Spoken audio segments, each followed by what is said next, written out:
Oi, pessoal, tudo bem com vocês? Meu nome é Camila e eu sou professora de filosofia do Cursinho Popular Edson Luiz. Em detrimento dessa situação de pandemia, nós nos vemos impossibilitados de nos encontrarmos com os nossos educandos para aulas presenciais e encontramos como uma maneira de apresentar o conteúdo e não deixar que vocês saiam prejudicados, gravar essas videoaulas para poder estar passando o conteúdo para vocês. Nós sabemos o quanto é difícil estar estudando sozinho, estar estudando em casa, e por isso, no final desse vídeo, na descrição do vídeo, nós estaremos disponibilizando links para vocês poderem estar entrando em contato com os professores, disponibilizaremos exercícios, conteúdo complementar para poder estar ajudando, auxiliando vocês na compreensão da disciplina. Bom, esse é o segundo vídeo de filosofia que está sendo gravado e a temática desse vídeo em específico é a mitologia. Basicamente, a distinção entre mito e logos, mas nós trabalharemos a fundo o que é o mito. E para começar, a gente precisa compreender um pouco sobre aquilo que não é o mito. No que é que o mito se distingue de parábola, de alegoria, de lenda? No que o mito se distingue desses outros modelos? Bom, basicamente, o mito, eu vou explicar mais a fundo para vocês no decorrer desse vídeo, mas o mito se traduz como a palavra revelada de cunho sagrado. Ele tem o objetivo principal de explicar, de ser uma narrativa que explique a origem de algo, a origem das coisas, como elas são, como elas se dão no mundo. Bom, a lenda, ela é uma narrativa escrita. O mito é uma narrativa oral. Na lenda, pode haver distorções, porque quem conta um conto aumenta um ponto. No mito, há mais divergências ainda por se tratar de uma narrativa somente na oralidade. Existe também a fábula, que vocês já devem conhecer, e a fábula possui como objetivo ser uma história inventada com um fundamento moral para se ensinar algo para as pessoas. O mito não possui essa finalidade. E a lenda, ela tem um fundo real e histórico, mas com muita interferência imaginativa. Temos também a fábula, que é o que eu expliquei para vocês, que é essa história inventada, a parábola, né, que temos muito com caráter de doutrinação, com caráter didático, de se ensinar, de se explicar exemplificando algo, mas sempre com essa conotação de doutrinar. Temos também a alegoria, que em vários momentos é muito confundida com o mito, como, por exemplo, a alegoria da caverna de Platão, né? A alegoria é tida no livro 7, no livro 7º da República de Platão, e ela é muito confundida e difundida como se fosse um mito. E, na verdade, não é um mito, e sim uma alegoria. Por quê? Porque a alegoria da caverna de Platão, ela possui o objetivo de explicar como se dá a formação do filósofo, mas ela é exemplificada. Platão passa essa alegoria e ele não recebe, assim como os aedos, os poetas que nós veremos no decorrer do nosso vídeo, ele não recebe uma inspiração das musas. Não se trata de um diálogo, né, daquilo que ele recebeu dos deuses ou de uma inspiração poética que ele recebeu para estar exemplificando e construindo aquela história. É uma história construída com o objetivo de explicar como se dá a formação do filósofo, que é aquele que se desprende das correntes, se nega a ficar preso e enxergando o mundo só pela projeção de sombras, e ele vai sair dessa caverna, e que quando ele retorna, ele acaba tendo essa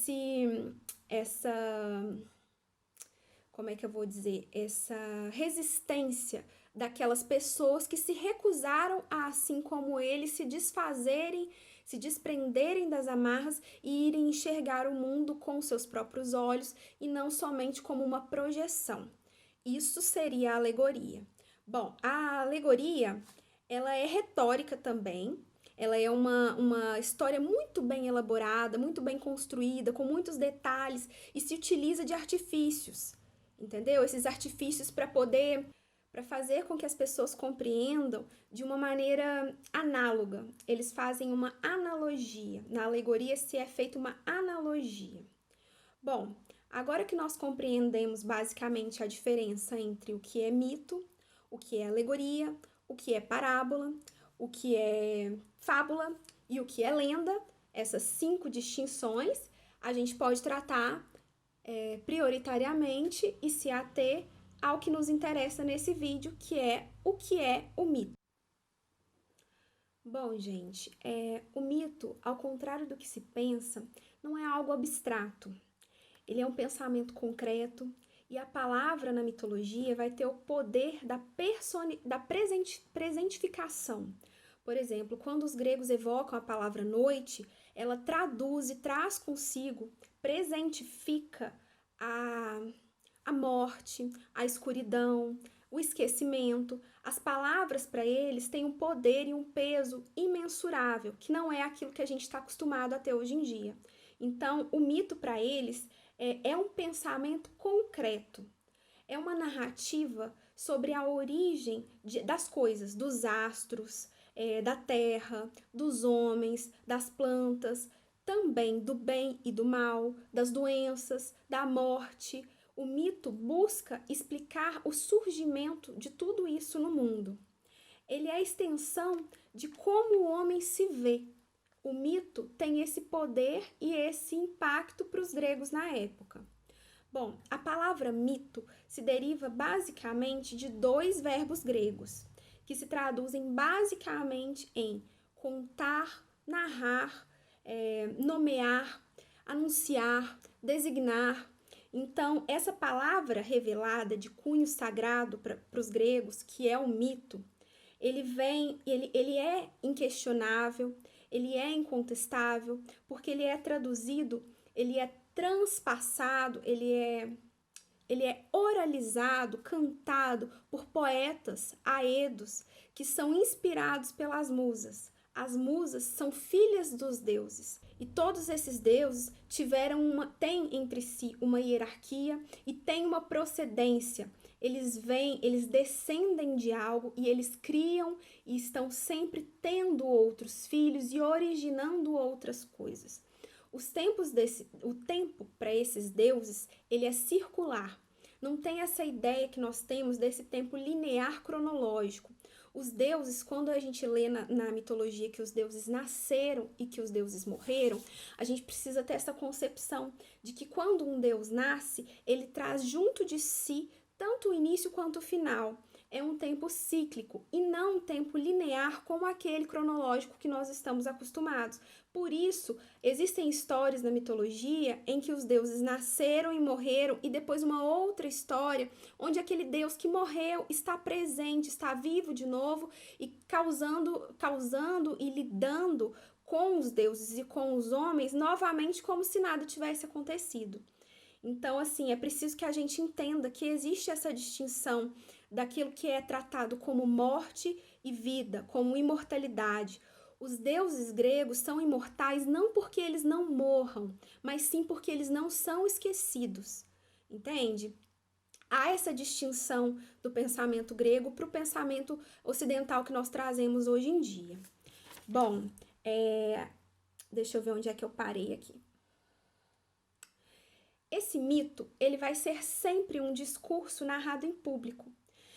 Portanto, ele vai se basear na autoridade e na confiabilidade desse narrador. O que acontece? Ele vai para a praça pública e vai estar narrando esse mito. E também em cerimônias e celebrações rituais religiosos, onde ele vai estar sendo inspirado pelas musas. As musas literalmente vão estar soprando nos seus ouvidos aquilo que é uma verdade absoluta, que é incontestável, que seria o mito que ele vai estar traduzindo e oralizando para as pessoas que estão ouvindo. Por isso, o mito para os gregos antigos é uma coisa muito séria. Então, a gente precisa se ater a essa diferenciação daquilo que a gente às vezes tem como noção de mito, que é muito banalizada, a palavra mito, hoje em dia é muito banalizada, se vê associada a pessoas que não são mitos, a situações que não são míticas, compreendem? Há que se fazer essa distinção para poder compreender o peso, o valor do mito na Grécia Antiga. Hoje em dia, na nossa sociedade, nós vemos que o mito é muito utilizado em filmes, jogos, e nem sempre isso é transpassado para a gente da maneira como ele é realmente tido na Grécia Antiga. Isso é comum, porque é passado para a gente em filmes de uma maneira para a gente se divertir, é uma maneira de distração. Eu acredito que muitos de vocês conheçam vários mitos. A alegoria da caverna de Platão, por exemplo, é muito difícil a gente encontrar uma pessoa que não conheça. Mas é importante para a gente que está fazendo esse estudo orientado, dirigido, compreender essa distinção. Compreender que o mito para os gregos era tido de uma outra forma. É uma palavra de origem de cunho sagrado. É um presente dos deuses para o Aedo que vai oralizar, verbalizar o como se deu a criação das coisas para as pessoas que estão ali naquele momento. Bom, gente, eu tenho falado para vocês aqui no decorrer desse vídeo que as musas falam ao poeta ou a Aedo aquilo que os deuses querem que seja transmitido. Mas vamos voltar lá para a mitologia grega e entender um pouquinho? Bom, Zeus na mitologia grega é o pai de todos os deuses e de todos os homens. Ele tem o poder de gerar e trazer a presença às coisas. É o poder supremo de presentificação, é o poder atribuído a Zeus. Memória sagrada, a deusa Mnemosyne, ela é composta do ser e do não ser, aquilo que é presente e aquilo que é esquecimento, o passado e o futuro. Ela transita nessa esfera do passado, presente e futuro. Lembra aquele tempo que eu disse para vocês que não é o tempo cronológico, linear, como a gente está acostumado? Esse é o tempo dos deuses e também da deusa Mnemosyne. Bom, as musas, elas falam aos Aedos e elas são filhas de Zeus e Mnemosyne. Elas são, olha, existem variações tanto na descrição dos mitos quanto no nome de alguns dos personagens. E isso não tira a relevância dessa história ou a veracidade e o contexto dessas histórias. As musas, elas são 4 musas principais. A Calíope, que eu tenho certeza que vocês já ouviram falar. Lembra lá daquele filme Piratas do Caribe? Tem em um desses filmes, eu não tô me recordando agora especificamente em qual dos filmes, mas tem a Calíope. A Calíope, ela é a musa da bela voz. Existe outra musa também, que é a Thália, ou Festa. A Thália, lembra lá naquele filme do Percy Jackson? Tem a Thália lá também, ela é uma das semideusas. Lembra que semideuses são filhos de deuses com humanos. Nesse caso, lá a Thália é uma semideusa. Aqui não, aqui a Thália é filha de 2 deuses, Zeus e Mnemosyne. É a deusa da memória, aquela memória sagrada. Outra deusa também, outra musa, desculpa, também seria Doxa ou Glória. Essa seria a responsável pelo brilho, pela aparência, por fazer aparecer. E temos também a musa Inária, que é aquela que compõe hinos. Então, cada uma dessas musas tem uma atribuição específica, elas são responsáveis por algo específico. Elas são todas filhas de Zeus e Mnemosyne e responsável por passarem aos Aedos esse mito, isso que é a palavra sagrada dos deuses para os homens. Como os mitos vão tratar de buscar explicação para o surgimento das coisas, eles vão se dividir em cosmogonia, que vai explicar a origem do cosmos, do universo, e teogonia, que explica também a origem dos próprios deuses. Bom, em termos de teogonia, a gente pode compreender que existem 2 maneiras para surgirem os deuses: por hierogamia, que é um casamento sagrado entre os deuses, ou por cisparidade, que seria por separação, por ruptura, como por exemplo Atenas, né, que surgiu da dor de cabeça de Zeus. Bom, existiam no início 4 deuses principais: Géia ou Gaia, que seria a terra, o Caos, que seria a separação, Eros, que é o amor, e o Tártaro, que é o abismo. Bom, a Gaia ou Géia gera sozinha Urano, que seria o céu, Ponto, que seria o mar, e as Órias, que são as montanhas. Com Ponto, ela gera Nereu, que é uma figura tida como o velho do mar, esse mar calmo, esse mar tranquilo, ao contrário de Poseidon, que não é a mesma visão. Bom, é tipo uma novela mexicana, mas muito mais bem elaborada e com muito mais detalhes que vão se imbrincando e se trançando.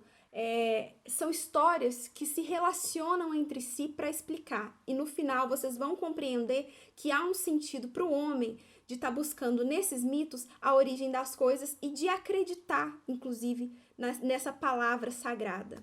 Bom, continuando a história do surgimento desses deuses, eu estou exemplificando um. Bom, com o Urano, que a Gaia gerou por Siciparidade, ela vai gerar 12 titãs, entre eles o Cronos. Depois, ela vai gerar 3 ciclopes e 3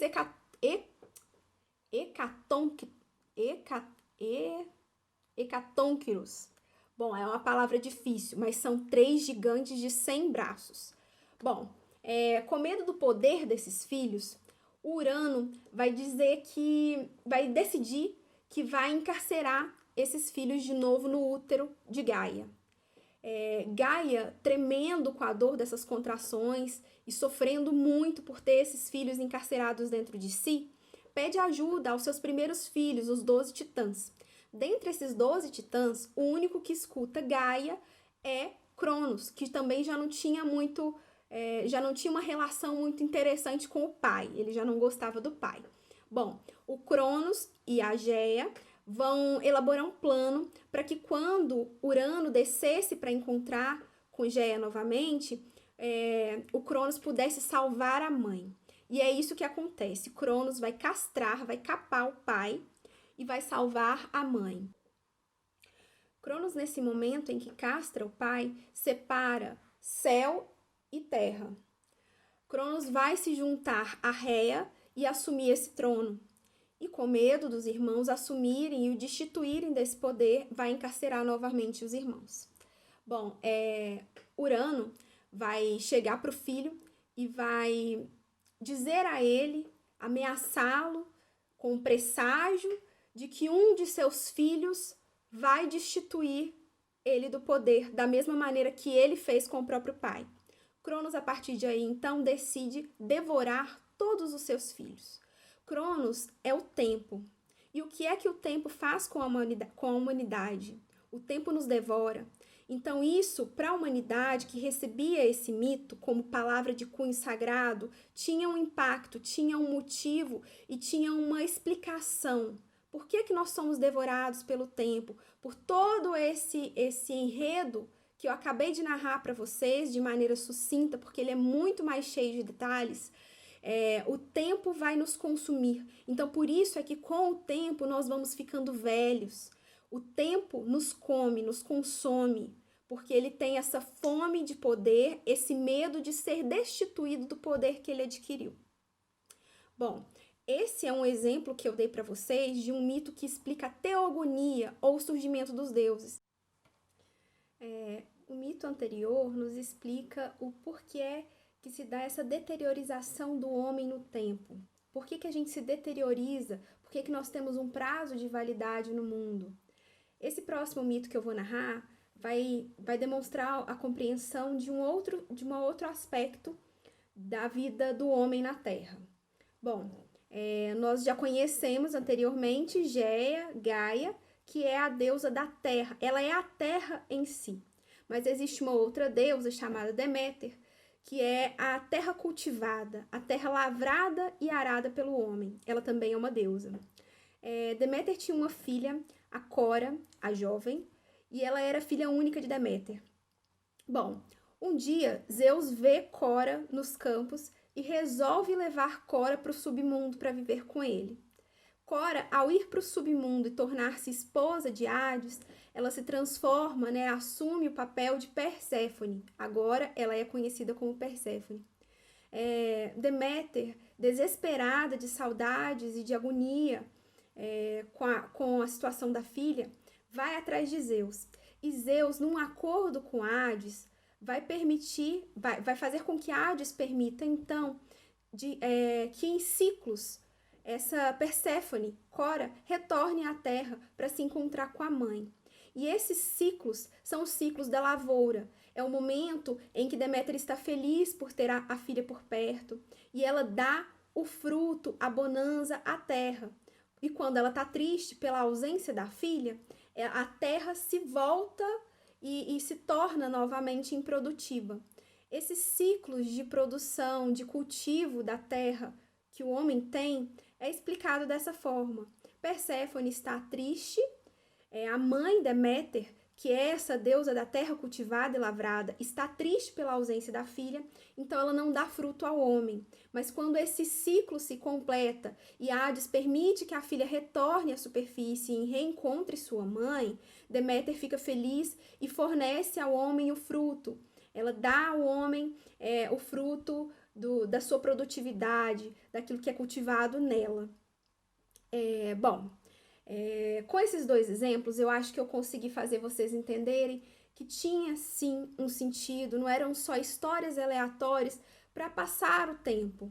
Tinha um sentido, tinha um cunho sagrado e religioso, o aspecto de verdade e o certo aspecto de racionalidade do mito. Depois disso, nós temos também que compreender que a filosofia se divide em 3 períodos. O período homérico, que é também considerado como período pré-socrático ou cosmológico.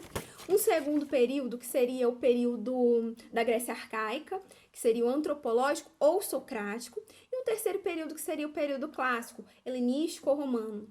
Bom, essa transição do mito para o logos não se dá numa forma de ruptura. Ela se dá como um processo, né, de transição desse período midiático para um advento racional. E aí eu volto a ressaltar, o mito não é irracional. O aspecto racional do mito é apenas diferente do aspecto racional como nós temos a compreensão do que seja racionalidade hoje. E esse é um assunto para o próximo vídeo. Bom, eu espero que eu tenha conseguido me fazer entender, eu espero que vocês possam se comunicar comigo e com os outros professores também pelas redes sociais, que vocês peguem também todo o material, todas as indicações que a gente vai fornecer para vocês, se comuniquem com a gente, dê esse feedback, compartilhe o vídeo, se inscreva no canal, dê like, mostre o nosso trabalho para outras pessoas que possivelmente possam estar precisando, né, de uma ajuda para poder estudar também. E é isso. Até um próximo vídeo. Qualquer dúvida que vocês tiverem, pode entrar em contato com a gente, pode deixar dúvidas nos comentários. Por favor, dê esse feedback, dá essa ajuda pra gente conseguir levar o nosso trabalho para mais pessoas. Isso é muito importante pra gente. Um abraço e até a próxima aula.